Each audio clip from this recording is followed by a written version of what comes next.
Good evening সবাইকে, রাখি আইস ব্লগে অনেক অনেক স্বাগত। আজ অনেক দিন পর আবার একটা নতুন একটা ব্লগ নিয়ে চলে এসেছি। সবাই কেমন আছে? আশা করি সবাই অনেক ভালো আছে। আমি খুব একটা ভালো নেই মোটামুটি, কারণ মায়ের ভীষণ শরীর খারাপ। পরে বলবো যে মায়ের কী হয়েছে না হয়েছে। এবং সারাদিন ব্লগটা করিনি, একটু বিজি ছিলাম আমি। আর আজকে ব্লগটা করার কারণটা হচ্ছে আজকে এক জায়গায় আমাদের নেমন্ত্রণ আছে। হ্যাঁ, তোমরা টাইটেল থাম্বনেল থেকে বুঝতেই পেরেছো, আজকে আমার পুজো বাড়ি একটা নেমন্ত্রণ আছে। তো ওখানে গিয়ে কী করবো না করবো সবটুকু তোমাদের সাথে শেয়ার করব। আশা করি তোমাদের ব্লগটা ভালো লাগবে। প্লিজ কন্টিনিউ দেখো, স্কিপ না করে। আর এখন হচ্ছে মা তো সারাদিন কিছু খেতে পাচ্ছে না, মায়ের শরীর খারাপ, মা লিকুইড খাচ্ছে। তো মাকে এখন একটু সুজি করে দেবো, তো মা সুজি খাবে। দেখো আমার মা শুয়ে আছে, তোমাকে সেটা দেখায়, দাঁড়াও। দেখলে মা শুয়ে আছে, মায়ের ভীষণ শরীর খারাপ।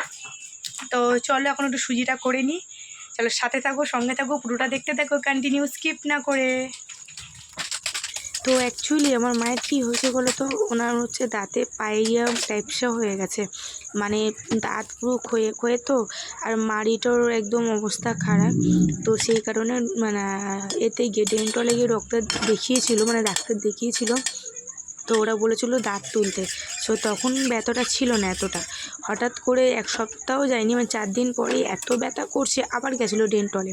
তো ওখান থেকে বললো যে এত ব্যথা হয়েছে, এখন আমরা দাঁত তুলতে পারবো না। এখন এই অবস্থায় দাঁত তুললে দাঁতে মানে ওখানে ক্যান্সার হয়ে গেলে আমরা কেউ রিস্ক নিতে পারবো না। তো সেই কারণে আর তোলা হয়নি, মাকে নিয়ে চলে আসা হয়েছিল। তো মা কিছুই চিবিয়ে খেতে পারছে না, মায়ের এতটাই দাঁত থেকে কান থেকে নাক পুরোটাই মানে তো মানে এক শিরার মধ্যে, তো প্রচণ্ডই ব্যথা। তো সেই কারণে ওনাকে সুজি করে দিচ্ছিলাম লিকুইড, যে সুজিটা তাহলে অন্তত খেতে পারবে। কারণ ভাত জল সারাদিন কিছুই খায়নি, ওই চা খেয়ে থাকছে, কোথায় সুজি কি কোথায় ছাতু, তো ওই করা হচ্ছিলো। তো চট করে মাকে সুজিটা দিয়ে দিলাম, মা শুয়ে আছে, মা বলছে ঠান্ডা হোক তারপর খাবো। তো এদিকে কী দেখাচ্ছি বলো তো, যে আমি একটু রেডি হইনি, দাঁড়াও রেডি ফেডি হয়ে আসি। তো দেখো এদিকে আমার সব একদম আটা ময়দা নিয়ে বসে গেছি। হ্যাঁ, তোমরা তো আটা ময়দাই বলো। তো এদিকে আমার ফেস মেকআপ ডান, মানে মুখের মেকআপ ডান, মানে তো মানে একদম কমপ্লিট। সো এই জন্য এদিকে চলে এসেছিলাম আইসকে রেডি করানোর জন্যে। তো অনেকক্ষণ আগে ওকে খাইয়ে টেয়ে ওকে লেখা করতে দিয়েছিলাম। তো লেখার তো কোনো বালাই নেই, মানে খালি খেলাই করে যাচ্ছিলো। ছেলে আমার ভীষণ বদমাইশ হয়েছে জানো তো। আগে তো একটু ভয় টয় পেতো, কথাবার্তা শুনতো, এখন তো সেইটুকুই করে না। কি আর বলবো, তো মা কি একটা মা আর আমি কি কথা বলছিলাম। তো যাই হোক, আমার মনে নেই, আমি ভুলে গেছিলাম। তো দেখো এদিকে ছেলেকে আমার রেডি করানো, মানে রেডি করতে মানে ছেলেকে রেডি করানো হয়ে গেছিলো, এদিকে আমিও রেডি হয়ে গেছিলাম। হ্যাঁ, এর আগেও একবার দেখেছো চুড়িদারটা পরতে, সেইটাই পরে নিলাম। গায়ে একটু সেন্টাই মেনে নিলাম, গরমের সময় গায়ে কোনো গন্ধ বেরোবে না।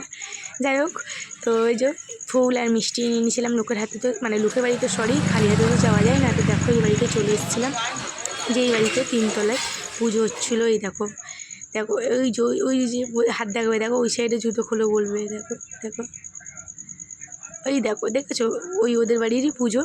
এই যে মা কালী, মা সবার ভালো করুক, মঙ্গল করুক, সবার বিপদ আপদ কাটিয়ে দিক, অসুখ বিসুখ কিছু যেন মানুষের না হয়, সব কিছুর থেকে হাত থেকে মানুষকে রক্ষা করুক।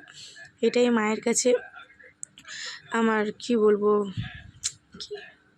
কি বলে এটাকে বলো না গো, ভুলে যাচ্ছি। যাকগে এদিকে খাবারে করেছিল ফ্রায়েড রাইস করেছিল, অ্যাকচুয়ালি পুরো এটা ভেজই ছিল। আর আলুর দম করেছিল, খেতে খুবই ভালো হয়েছিল। আর এদিকে আমার ছেলের দেখো না, খেতে 1 ঘন্টা। এদিকে আর মিষ্টি করেছিল। তার এদিকে আজকে ব্লগটা আমি এখানেই শেষ করলাম। পরে নেক্সট ব্লগে সবার সাথে দেখাবে। ভালো লাগলে প্লিজ একটা লাইক কমেন্ট শেয়ার সাবস্ক্রাইব করে দিও। টাটা।